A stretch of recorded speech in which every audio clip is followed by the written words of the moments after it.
Entonces, mi siguiente pregunta, ¿qué cambios, qué medidas necesitamos implementar en América Latina para abrir camino a la aplicación de estas nociones que provienen de FDIC, que por ende del Common Law, o que provienen de esas técnicas de Contract and Claim Management que habían sido desconocidas aquí en América Latina?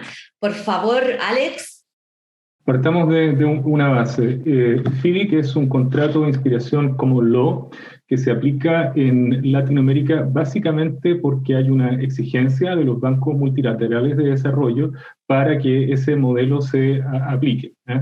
Y por lo tanto, eso nos trae aguas abajo una serie de dificultades y desafíos para su implementación. Sobre esto ya se ha escrito algo, ¿ya? Y se ha conversado también en distintos foros especializados, y por lo tanto no es para nadie una novedad que existe, por ejemplo, una discrepancia entre el concepto del taking over y el concepto de la recepción de nuestro derecho continental, entendiendo, ¿cierto?, de que el taking over en la práctica consiste en la terminación física y solo eso, que va seguida a su vez a lo largo, ¿cierto?, de un periodo de notificación de defectos y que concluye con un certificado de cumplimiento, que es equivalente, ¿cierto?, de alguna manera al concepto de recepción de nuestro derecho continental, tras el cual viene la responsabilidad legal. Sin embargo, hay una confusión entre ambos conceptos y muchas veces una mala aplicación del mismo precisamente por esa falta de entendimiento.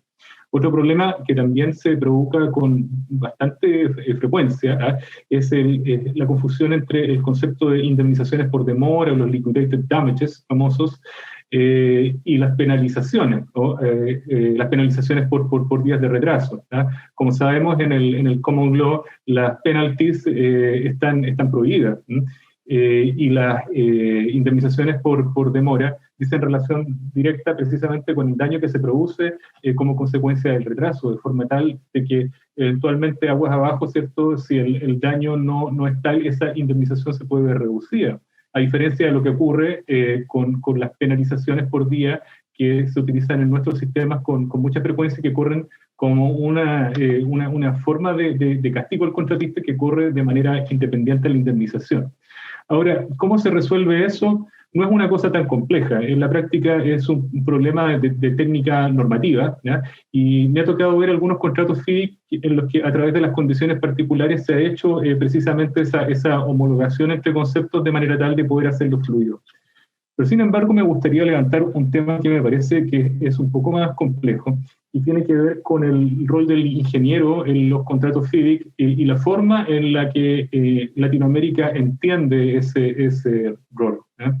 ¿Qué ocurre en la práctica? Como todos sabemos, un gobierno consigue un financiamiento de un banco multilateral, se celebra un contrato de préstamo, y como producto de ese contrato de préstamo se necesita hacer la implementación del contrato FDIC. Entonces, muchas veces el propietario, el contratante, lo que hace es tomar a su inspección técnica o su asesoría técnica y lo instala como ingeniero, ¿no?, resultando como consecuencia, aguas abajo, de que ese ingeniero se convierte en términos fácticos, en la práctica, en un representante también del contratante.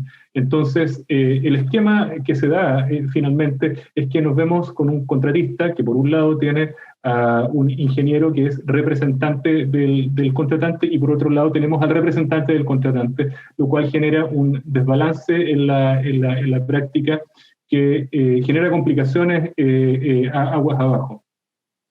Esto ya es un problema un poco más difícil de resolver, puesto que, por una parte, yo he podido notar de que cuando se asume el compromiso de implementar un contrato FDIC, en realidad lo que se hace en la práctica es simplemente echarlo a correr, pero no existe necesariamente una buena capacitación, un buen entrenamiento a los stakeholders. Quiero decir con esto al ingeniero, al propietario y al contratista.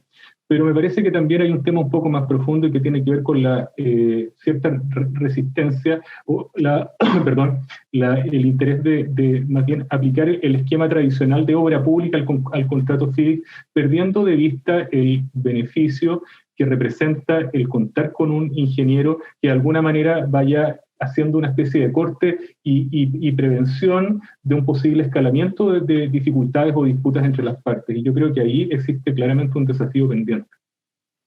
Muchas gracias, Alex. O sea, recae aparentemente bastante en la labor educativa, bastante énfasis puesta en eso.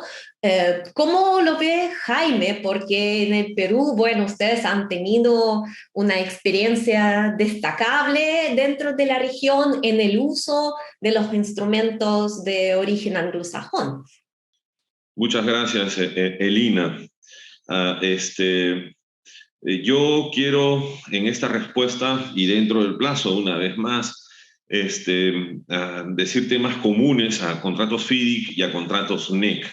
Y obviamente los dos son nacidos en el derecho de los comunes, ¿no? En el common law, y no en nuestro derecho civil, ¿no? El derecho de los civilizados. Bueno, dicho eso, yo creo que pasa por lo que ha tocado ya Alex, y lo primero es la necesidad de entrenamiento. Yo te puedo decir que yo entreno en FIDIC, FIDIC me lo pide, y el año pasado hice una capacitación, una sola, y a un gobierno de common law como el del Canadá. Entonces, FIDIC se esfuerza y todas las organizaciones gremiales dicen que FIDIC tiene buenas prácticas, etcétera, y así lo hace NEC. Y las dos instituciones ponen todos sus recursos y son muy pocos los que finalmente los emplean. Entonces, en el Perú se usan, sí, porque el peruano se lanza a la piscina y después averigua si hay agua. ¿No? Somos tomadores naturales de riesgo, si no miren nuestras elecciones y nuestra política. Entonces, el punto aquí es entrenarse, comprender qué quiere decir cada cosa. Cada párrafo en estos contratos tiene una explicación que va más allá del lenguaje plano, de lo que dice en inglés o en su traducción, que también hay conflictos en ello. Y ese entrenamiento, por ejemplo, pasa por compartir las partes, los principios dorados de FIDIC, los famosos Golden Principles. Y eso nos lleva luego, cuando ya sabemos de qué se trata, a hacer una traducción de las instituciones del derecho de los comunes al derecho aplicable específicamente en la jurisdicción que se usa. Alex ha mencionado dos temas, ¿no? El tema del periodo de notificación de efectos y la recepción. Son copias en estos contratos de las normas aplicables en la Gran Bretaña. Es vis a vis, hasta en los plazos. Entonces, como podemos ver, necesitamos entenderlo. A eso yo voy a agregar el principio de adecuado al propósito, el fitness for purpose. Un abogado no entrenado o un ingeniero no entrenado en lo que significa eso, lo lee y dice, sí, es adecuado al propósito, ¿no? Un hospital es un hospital y una carretera es una carretera, y va a llevar carros y va a atender enfermos. El fitness for purpose va mucho más allá. Ahora, ¿se puede utilizar? Sí, con la explicación, poniendo en las condiciones particulares exactamente qué cosa es y lógicamente discutir el riesgo que lleva esto asociado, y de repente ciertos propietarios no lo necesitarán y otros sí lo necesitarán y pagarán el dinero extra que sea necesario para cubrir ese riesgo. ¿Ok? Pero entonces no es simplemente por leer el texto plano de lo que aparece en estos contratos. Y finalmente, yo diría que para que estos formatos sean bien empleados, tienen que estar en una isla o en una burbuja bastante lejanas al derecho administrativo aplicable. Al menos en el Perú, lo que es NEC y lo que es FIDIC es incompatible con lo que dice la ley de contrataciones del Estado. Entonces, son burbujas. En los contratos de préstamo muchas veces se dice, ok, no es aplicable la ley de contrataciones. En otros proyectos se ha tenido que recurrir a lo mismo, porque si bien existen ciertas similitudes, no se responde de igual manera y las prácticas y la asignación de riesgos es distinta. Y acá estamos entre pares. No estamos en una relación de derecho administrativo o de contratación pública común y corriente. Yo sé que puedo ganarme pifias de mis amigos de las administraciones, pero es necesario decirlo y buscar una solución. Muchas gracias, Jaime. ¿Y cómo han logrado instalar esta mentalidad anglosajona dentro de las empresas contratistas de notificar los eventos, de notificar dentro de plazos muy breves? Hace 20 años, algo así, yo escuché esto, los dispute boards y estas cosas, y yo decía, esto no funciona, ¿ok? Y fui convencido no por una luz camino a Damasco, como le pasó a Pablo, sino por la utilidad, porque funcionan así de simple y así de práctico. Funciona.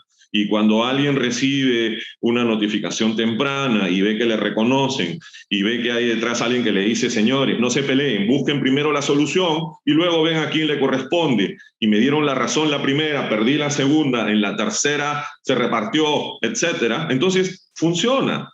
Entonces eso me ahorra inclusive ir a la etapa formal en el dispute board, me ahorra arbitrajes, etcétera. Entonces las dos partes lo adoptan. Entonces, nuevamente, no es un tema de fe, es un tema de utilidad, es un tema probado de funcionamiento de la institución y punto, Elina, es un tema práctico. Muy elocuente, Jaime, muchas gracias. Y un tema que han tocado varios de los panelistas, cómo la pandemia reciente ha logrado modificar la actitud de las partes en el manejo de las controversias. E incluso es una pregunta que viene del público, Juan Carlos Ruiz, ¿qué apertura tienen actualmente los gobiernos o mandantes para flexibilizar los contratos? Quisiera consultar primero a Javier Sánchez. ¿Qué has visto, Javier? Pues, en mi opinión, la pandemia ha sido una particularidad histórica a muchos niveles y para todo el mundo, pero para las obras de ingeniería y construcción y para el tema que estamos discutiendo hoy, yo creo que se dio la situación, y yo creo que todos los que estamos participando en este webinar lo recordaremos así, que en cuanto se inició la pandemia, todos los contratistas y todos los mandantes quisieron, aunque no estuvieran habituados a hacer esta notificación temprana y a seguir el contrato, de repente hubo una ola en la que todo el mundo se lanzó a notificar y a responder notificaciones. Yo creo que han sido las semanas de más trabajo para todos nosotros en los últimos años y que lo será en los próximos, porque de repente el teléfono no paraba de sonar. ¿Cómo lo hago? ¿Qué me recomiendas? ¿Hacia dónde tiramos? Y yo creo que eso unificó un poco de una manera sorprendente a los contratistas y a los mandantes a nivel global sobre la necesidad de atacar el asunto de una determinada manera. Luego han habido países que fueron muy específicos en cuanto a lo que se tenía que hacer y cómo se tenía que hacer. Ha habido países que todavía no han establecido un sistema y las partes siguen discutiéndolo. Han habido tanto mandantes como contratistas muy conscientes de que era un hecho que había que discutir y que había que negociar y que al final ninguna de las dos partes podía esperarse que pagasen todos los costes derivados de la pandemia. Pero yo creo que sí que ha marcado un punto de inflexión en el sentido de que si, como ya estábamos diciendo, los contratistas sobre todo cada vez son más conscientes de estos derechos que tienen que mantener y que proteger, esta situación llegó en un momento y de una manera en la que, aunque fueran contratistas que no estaban acostumbrados a hacerlo, se vieron escribiendo notificaciones de un día para otro, alertando de fuerza mayor, alertando de cambio de ley y viendo la manera en la que podían gestionar la pandemia con el contrato.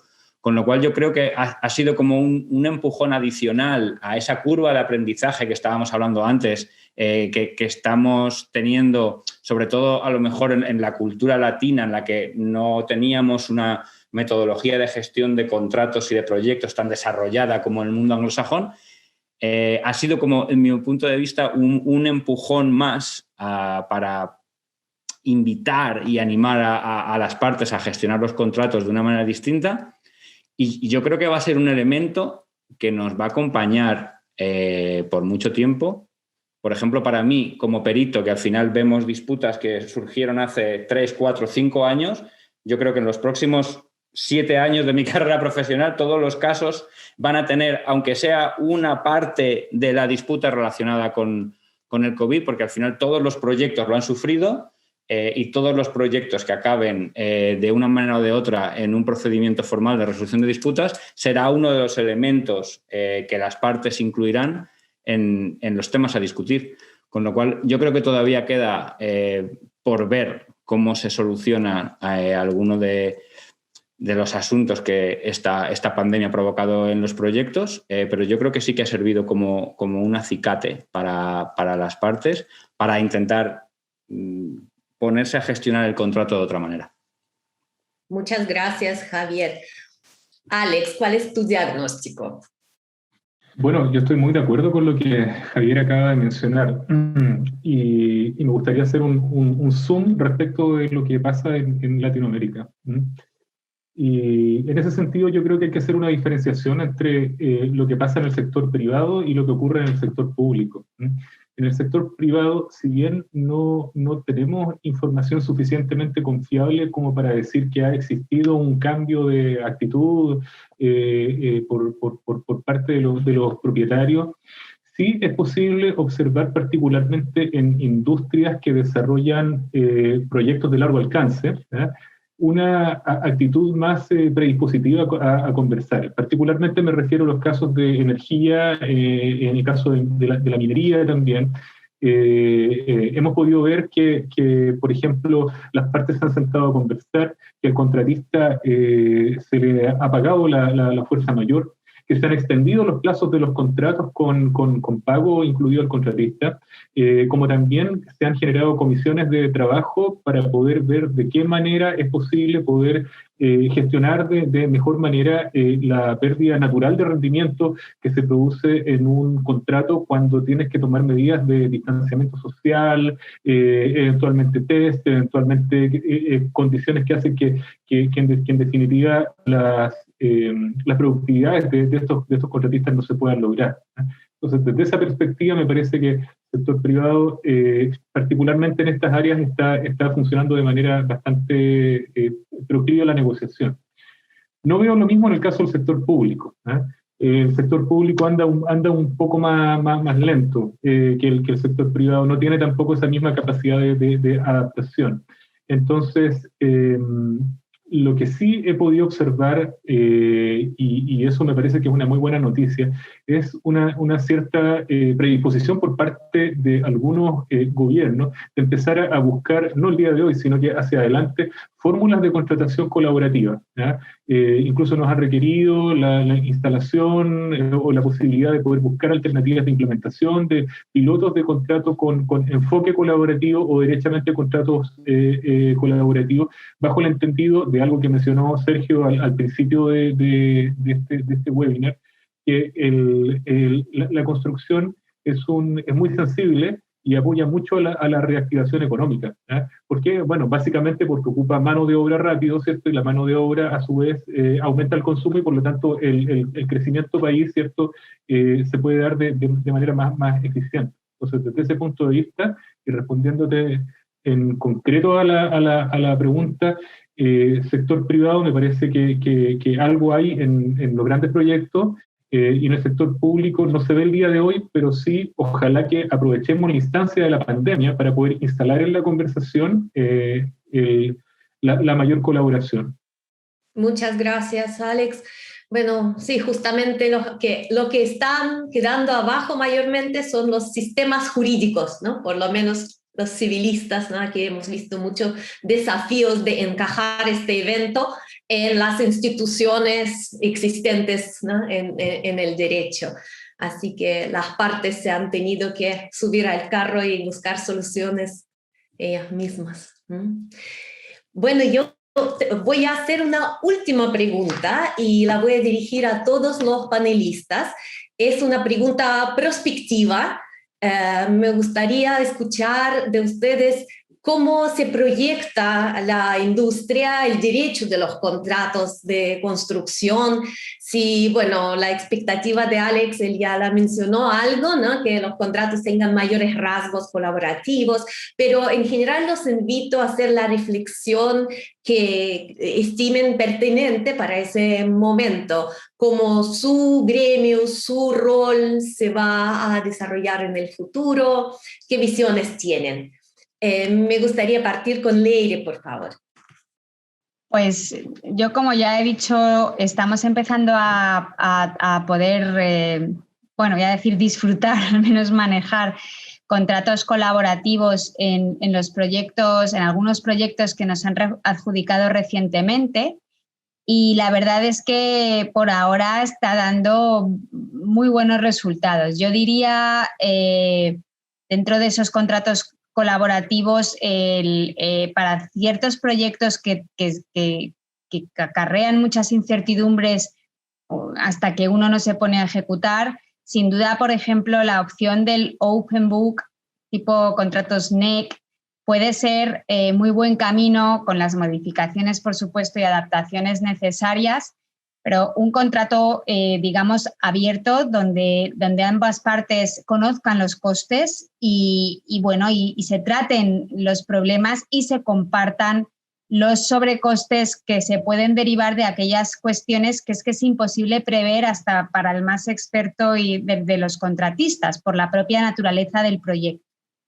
Esto al final, como se dijo al principio de este panel, no es un juego ganador donde el propietario echa todo al contratista, porque eso no le va a ayudar tampoco al propietario al final. El proyecto no va a salir, cada vez menos, las empresas están menos dispuestas a perder dinero, obviamente, y creo que ese tipo de contratos donde de verdad, de buena fe y haya un espíritu de colaborar y de que el proyecto salga adelante, y realmente el propietario vea que el contratista no está queriendo beneficiarse de nada ni ganar un dinero extraordinario, es que son costes que se le han generado por cuestiones que no se le pueden imputar, y estar dispuesto a compartir ese riesgo, creo que es el camino, la verdad. Muchísimas gracias, Leire. Luis, por favor, tus comentarios. Sí, sin duda, efectivamente, hay corrientes de cambio a raíz de la pandemia, y en el futuro, pues, muchos estados y muchas organizaciones y muchos contratistas están abogando ya por esas fórmulas, ¿no? Efectivamente, las fórmulas de Open Book, que yo sorprendentemente hasta en España, después de la pandemia o después de este año, me he encontrado contratistas incluso en un mercado como el de España haciendo Open Book con promotores, con propietarios privados. Y efectivamente en el ámbito internacional los contratos NEC o similar, en el que se evite que el riesgo siempre recaiga sobre el contratista y se busquen mecanismos más equilibrados de compartir subida de precios, costes de personal, costes indirectos en general.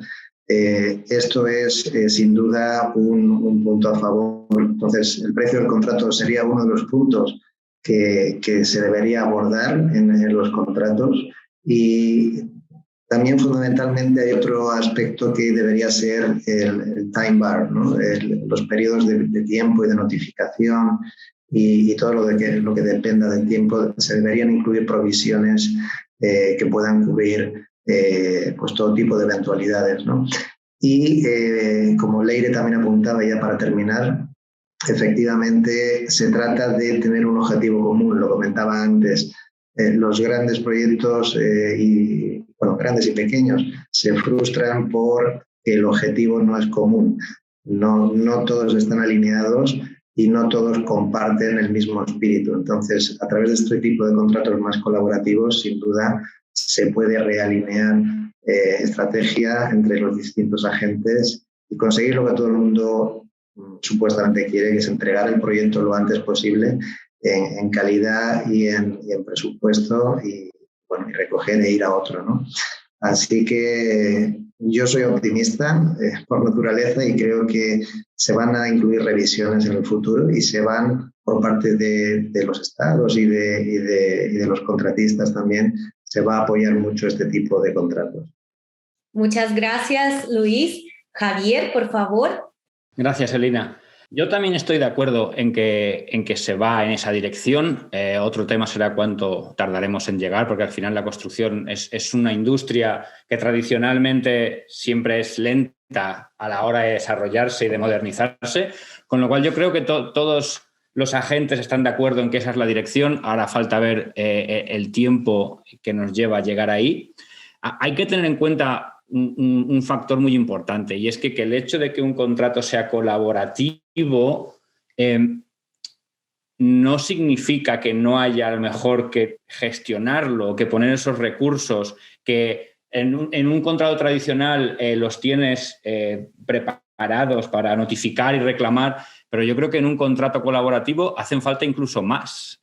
Lo puede comentar Jaime con sus experiencias en NAC en Perú. Yo cuando he trabajado con contratos NEC, la cantidad de recursos que necesita la propia empresa para gestionarlo se multiplican exponencialmente por toda la serie de documentación y de información que hay que poner a disposición de las partes.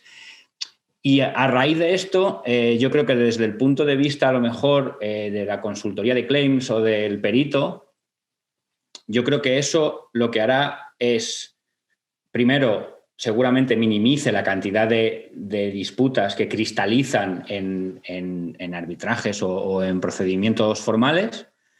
Aún así, algunas disputas llegarán a tal, pero yo creo que facilitará nuestra participación, porque esta gestión obligará a ambas partes a generar una serie de documentación contemporánea durante todo el proyecto, que las dos partes han tenido que poner encima de la mesa como parte de sus obligaciones de un contrato colaborativo, y esto hará más fácil al final el poder hacer un análisis forense una vez el proyecto ha sido concluido, de qué es lo que pasó, porque muchas veces lo que nos encontramos ahora mismo es que en según qué mercados, en según qué regiones, lo que les falta a los proyectos es los datos de qué es lo que pasó, y hacer esa labor forense final es muy compleja, pero los contratos colaborativos también fomentan a ese intercambio de información entre las partes, que también ayudará en un futuro a poder esclarecer exactamente si una disputa finalmente cristaliza en un procedimiento formal de resolución de disputas. Digamos que el ejercicio será mucho más fácil, en el sentido de que habrá una documentación contemporánea más relevante y que te apoye a realizarlo. Perfecto, muchas gracias. Jaime. Gracias, Elina. Yo quiero decir lo siguiente: seguirán existiendo contratos no colaborativos, porque hay proyectos que sin duda alguna los necesitarán y serán los clásicos suma alzada, y el propietario tendrá el dinero para asumir esos riesgos. Hay una fórmula entre el riesgo y el precio, y si yo, contratista, le entrego más riesgos, entonces me cobrará más dinero. Y habrá ciertos proyectos en los cuales esa fórmula será muy razonable, y yo creo que también sistemas en los cuales el propietario tendrá el tiempo para hacer toda la ingeniería, todo el diseño, y encargar a un constructor a que se limite a construir eso, seguirán existiendo. Pero sí creo que hay un muy, muy amplio espacio para intentar, en primer lugar, definir qué es colaboración. Porque los civilistas dicen que el contrato de obra, el contrato de construcción, es por excelencia un contrato colaborativo, y a través de lo que ellos escriben no lo hemos sentido así. Entonces tenemos que ponernos de acuerdo en lo que es colaboración. Y colaboración, de acuerdo a Musi, es compartir la información en el momento oportuno. ¿Ok? Y sabemos que los contratos utilizan diversas herramientas y buenas prácticas colaborativas que no deben ser confundidas, por favor, con el sistema de entrega colaborativo, en el cual todas las partes van poniendo objetivos, van poniendo incentivos, van reembolsándose. Y eso es bien importante, por favor. Nadie que está perdiendo plata te va a colaborar. Tienes que reconocer el dinero que el contratista está metiendo en la obra. Entonces, cuando tiene el oxígeno, cuando respira, se pone a crear, pero no le puedes decir, ¿no?, que no respire y además pierda dinero. O sea, hay ciertas cosas que uno tiene que abiertamente hablar, decir, asignar, y decirle, ok, entonces te voy a reconocer pero te voy a reconocer lo que gastes eficientemente, y para eso voy a crear incentivos para que los costos vayan para abajo y tú vas a ganar más dinero ahorrando. Entonces, todo eso se conversa, se pone y se diferencia si estoy en un sistema de entrega colaborativo compartiendo los riesgos a ese nivel, o si simplemente estoy usando NEC sin usar la cláusula X12, ¿okay? Donde tengo una serie de mecanismos colaborativos, pero el riesgo sigue siendo asignado fundamentalmente al contratista en lo que es diseño y construcción, y al propietario en el financiamiento y en el acceso a la obra, etc. Entonces, las cosas claras y el chocolate espeso, Elina. Muchas gracias, Jaime. Yo creo que ojalá podamos reunirnos en unos 3-4 años más para verificar la validez de nuestras proyecciones el día de hoy. Alex, por favor. Muchas gracias, Elina. Bueno, resulta difícil siempre el que está al final, se encuentra en una posición un poco desmedrada, porque todos los demás dijeron algo que uno también quería decir. Así que voy a tratar de ser sintético. Bueno, cuando vemos el logo dice abogados e ingenieros, ¿eh? Y esa es una reflexión que quisiera aprovechar de hacer ahora. Normalmente lo que uno ve, ¿eh? Es que el ingeniero trata de evitar el contrato porque no lo entiende, ¿eh? Y por el otro lado vemos que el abogado se apega al contrato porque no entiende la obra, ¿eh? Entonces la pregunta que surge a continuación es, bueno, ¿cómo podemos tratar de lograr un punto intermedio dentro de todo esto? Y me parece que quizás pasa por mirar el contrato, ¿verdad?, como una herramienta de gestión, más que como un distribuidor de derechos y obligaciones de las partes, que es la forma en la que usualmente los abogados ven tradicionalmente el contrato, ¿verdad?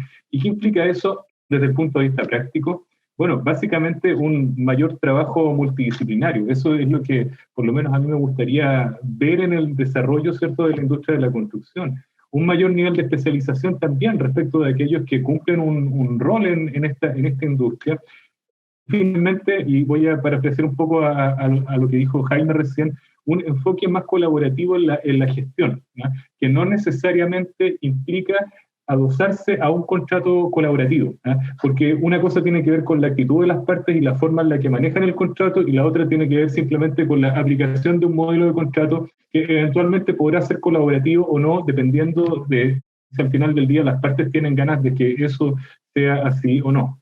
Yo creo que eso es lo que quisiera transmitir, y espero que ojalá se vaya cumpliendo en el tiempo y tengamos esta conversación en 4 años más y veamos instalado un enfoque diferente, ¿eh?, más cercano a la colaboración que a enfoques más bien de tipo adversarial. Muchas gracias, Alex. Hay una pregunta en el chat que va muy relacionada con lo que estamos discutiendo y nuestras predicciones para el futuro. Rubén García comenta que los contratos FIDIC, bajo su percepción, están desbalanceados a favor del contratante, señalando que las asociaciones de constructores deberían ser más activas en colaborar con el FIDIC. Quizás tú justamente, Alex, puedes comentar ahí, dada la posición que tienes en SICA. Estaba leyendo el comentario. Bien, yo creo que depende mucho de la posición en la que uno se encuentre y qué es lo que en definitiva también uno quiera obtener. Es posible que el contrato FIDIC sea perfectible, ¿no?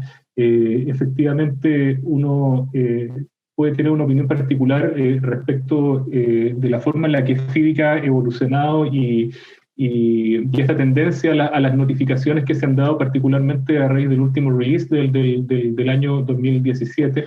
Pero yo más bien me gustaría hacer la reflexión sobre la base de la aplicación de FIDIC en nuestra realidad latinoamericana. Si yo tomo un contrato de obra pública cualquiera, de cualquiera de los países de Latinoamérica, y lo comparo con un contrato FIDIC, me voy a encontrar que desde el punto de vista de su redacción y de los balances de los riesgos, el contrato FIDIC es indudablemente mejor, ¿no? Y eso nos lleva a una doble, a una vía que se bifurca en dos sentidos. La primera es tratar de ver, ¿cierto?, de qué manera uno podría tratar de hacer un ajuste tomando los principios inspiradores, qué sé yo, de física a la legislación administrativa, ¿cierto? Y otra opción, como bien planteó, me parece, Jaime, hace un momento atrás, es decir, a ver, FIDIC, ¿cierto?, tiene una propia lógica, requiere de un marco normativo particular, ¿cierto?, y el marco de contrato de obra pública es diferente y habrá que manejarlo de una manera distinta. No sé, dicho eso, efectivamente puede ser que uno considere que FIDIC como figura pudiera ser perfectible, ¿no? Pero también lo perfecto es enemigo de lo bueno, y lo que uno quisiera en este momento es lograr contratos con un balance y una condición más equilibrada desde el punto de vista global. Quizás Jaime también pudiera complementar un poco esto. Gracias. Yo creo que efectivamente, Alex, hemos hablado de la incompatibilidad de nuestras normas de contratación y ejecución de obras públicas, los regímenes generales, pero eso no implica que no se puedan aplicar. Ahora, nuevamente, los modelos están para adaptarse a las situaciones particulares de cada proyecto.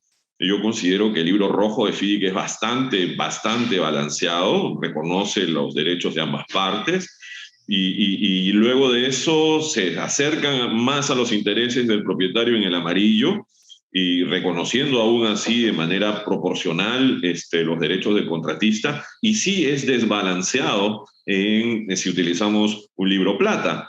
Pero en el libro plata está muy claro que todos esos riesgos cuestan y que el propietario tendrá que terminar pagando una alta prima de riesgo.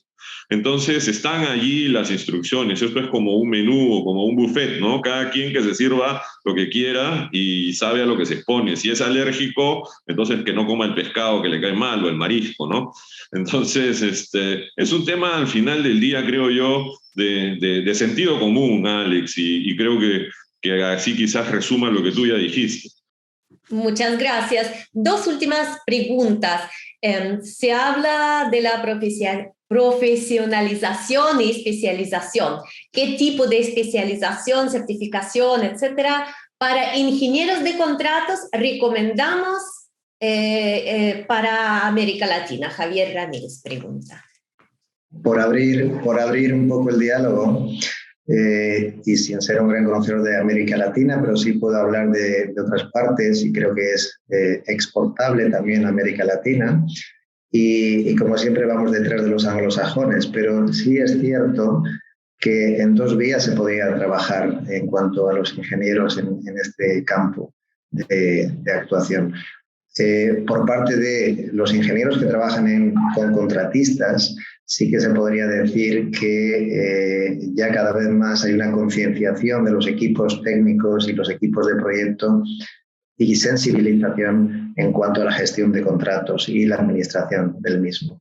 Entonces, las grandes multinacionales sí que lo tienen aprendido, pero sí que habría que bajar un par de peldaños más e instaurar a través de asociaciones más de tipo de corte mediano, el que otros contratistas vayan aprendiendo y vayan implementando sistemas de control, gestión del cambio y administración de contratos.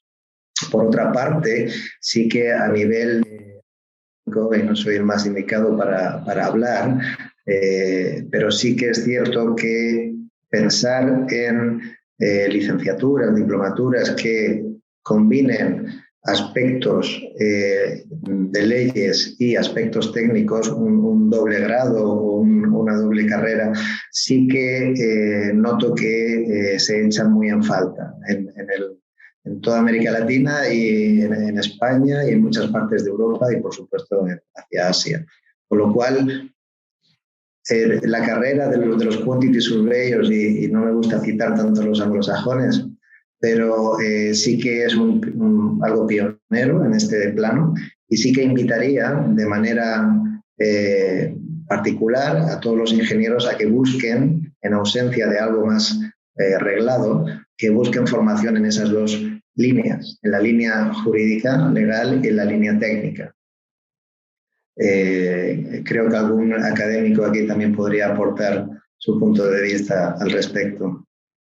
Muchas gracias, Luis. Antes de pasar palabra a Jaime. Quisiera preguntar a Leire, ¿qué es lo que buscan en sus asesores en Contract Management?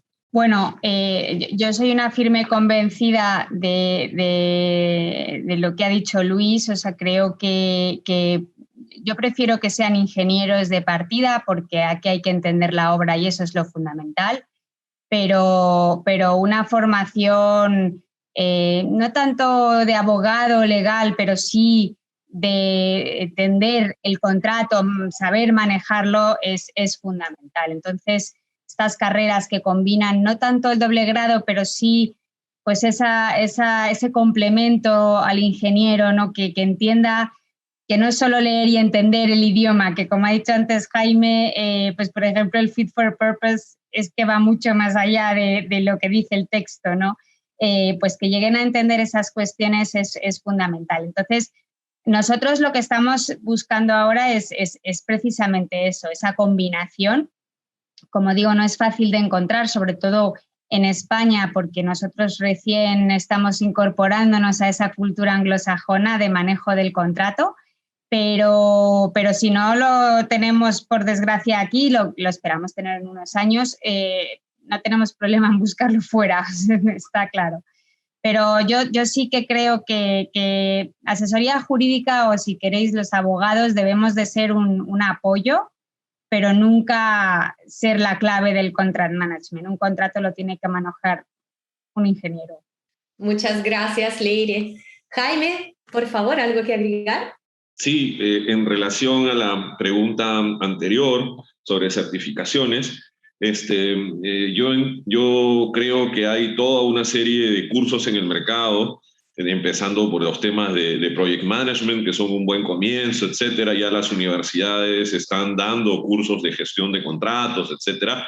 No creo, la verdad, que con un curso uno haga o reemplace la experiencia. Entonces, esa experiencia de estar con las botas y el casco y vivir en las obras y de entender el derecho de construcción y lo que ha referido Leire es irreemplazable.